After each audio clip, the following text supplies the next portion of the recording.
Phil, great to have you here today in Castle Malwood. Awful day, but we're inside, still social distancing.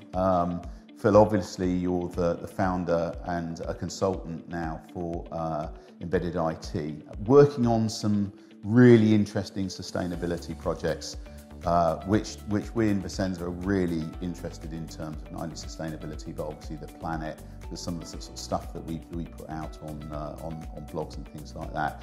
Talk to us a little bit about that project and where you're going with that. Yeah, no problem. So embedded IT, we tend to focus on tech procurement, big old category. But in this specific instance, what we're trying to do is understand how we can articulate sustainability in the context of the tech channel, the tech supplier base. Because I think we're at a critical point where we need to start considering a lot more about this, both from a procurement perspective where people are really starting to ask the question, what is sustainability, how sustainable are you as a supplier, but also from a technology sales perspective, how can you differentiate yourself? And I think the next, beyond COVID, next thing that is likely to hit the market is how sustainable are companies, what are they doing to try and improve the environment? Yeah, I think you're right. I mean, obviously we've put a couple of posts out where COVID has sort of taken over that whole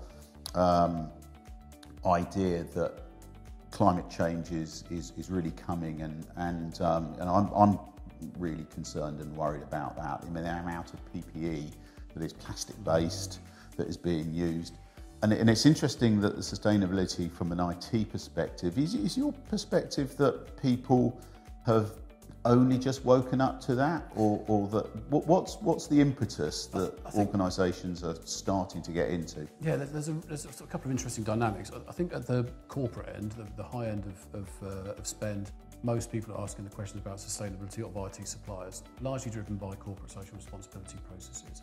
But it's starting to filter down through the ranks now in terms of size of company.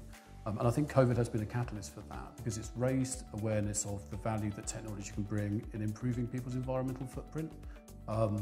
Remote working is clearly good for reducing travel, and people are really starting to sit up to that. I think the only risk we've got is that remote working has done a great thing for reducing travel, but IT uses a lot of power, it uses a lot of plastics, a lot of rare materials, and so we need to look a bit more holistically at how we change the model to make sure we reduce the overall environmental footprint of technology rather than just focusing on is remote working good.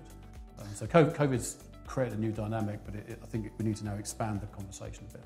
It's a really interesting point you make, and it's one that I've sort of followed for quite a long time, is that companies might think that they're being green because they are now all at home and they're not using such a footprint in terms of office space, but where they're using technology, they're sort of just shifting the focus, saying, okay, we're very green, but actually, we have a situation where we're using a data center, and they really don't have any clarity on what's going on in terms of that IT provider or that data center. It's a bit like car manufacturers saying that they're green. They don't make them in Europe anymore, but actually all the steel and everything is pressed in China, which is a crazy place to put it. What's your thoughts about that in terms of policing? With your view in terms of into sustainability, how do you delineate between an organisation that is actually really trying to do it and an organisation that has thought that the way to become green is to shift the blame? And I think that is the big problem. So you could sweep carbon usage under the carpet really easily. I think people who are working from home are going to get a bit of a shock that they've been sat there using their laptops on the power for days and days over the course of the summer. So electricity bills are going to go up, and people then hopefully will start associating IT usage with power consumption. And I think you're absolutely right. In the data center, I think we're in a position where it uses so much power, but people don't see it. The cloud is probably one of the biggest consumer of energy on the planet. We need to be in a position where we start really thinking about how we tweak that down to make it a bit more efficient. So in terms of differentiation, it's very easy to say, I can't see my carbon problems, therefore I'm not going to acknowledge them. I think we now need to start assessing really what is the impact of deploying different technology solutions to a business, and make sure we understand the full holistic carbon footprint impact. So we get to a position where people are assessing that rather than just looking at the obvious stuff. And I think really what you're saying there is that a lot more effort has got to go into actually looking at how you provide those things, and some detailed work's really got to go into to see how you can mitigate those circumstances, isn't it? Yeah, and so the report that we did for you, and we've launched on a generic basis. We've got a very short and sweet engagement, less than a day, where we can assess an IT company's technology environmental footprint, working with a carbon footprinting company, such that we're assessing proactively what a supplier looks across their whole delivery model, rather than just the very obvious stuff. We give people a score on that basis, and that is something that we're really keen to promote within the industry.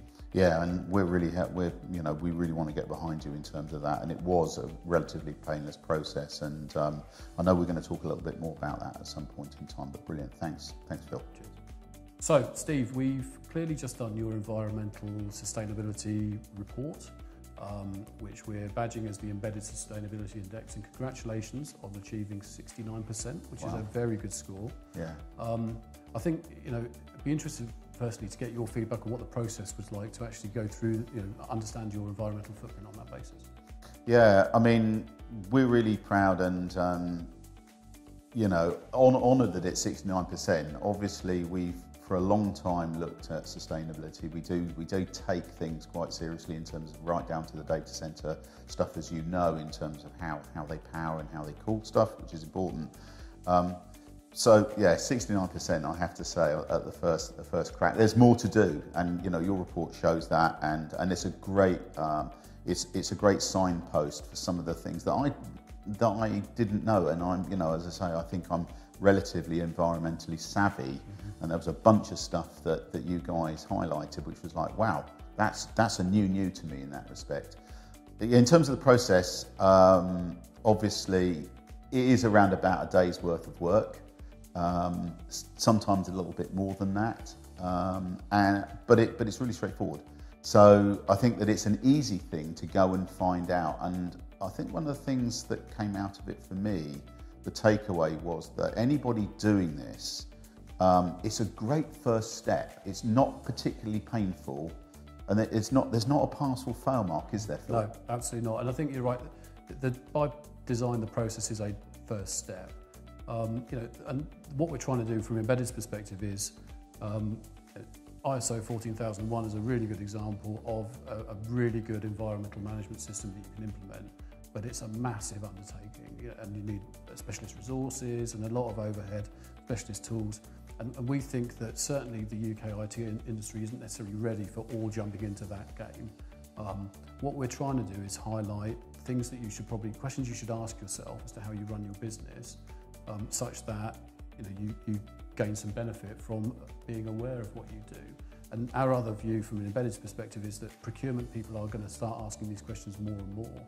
So we want to give IT companies the tools and a report effectively to be able to just send to their clients and say, look, we are 69% environmentally aware, and these are the things we're doing to improve our score. I think that the process of interviewing you was quite interesting, we're, in a good way. We're working very closely with a carbon footprinting company who their consultants are executing the process, and they were genuinely impressed with how much you knew about the way your end-to-end supply chain works. Wow, thank you. Quite a lot of IT companies who do hosting, such as you, will just buy the cheapest rack, the cheapest data center footprint, and won't even ask the question about where the energy comes from, what happens with the cooling, those sort of things. And the fact that you could articulate in front of a carbon footprinting company, how good your carbon footprint is, was really quite good to see. I think the other thing that you picked up on, things like the B Corporation, which is broader than just environmental, it's corporate social responsibility. The fact that you do a lot of things that are socially responsible as a corporation, but haven't necessarily got all of the policies and processes tied down, is something that I think you should genuinely invest in, because the passion and the culture is there, the paperwork isn't. And if you had that paperwork from a buyer's perspective, it would make their life easier to effectively evidence that you are that company. Did you have a look at the B Corporation stuff that we looked at? Yeah, I did. And I just want to go back. I want to talk a bit more about B Corp, but I just want to go back to the data center stuff that that you talked about there. And we're generally pleased that you picked up on that.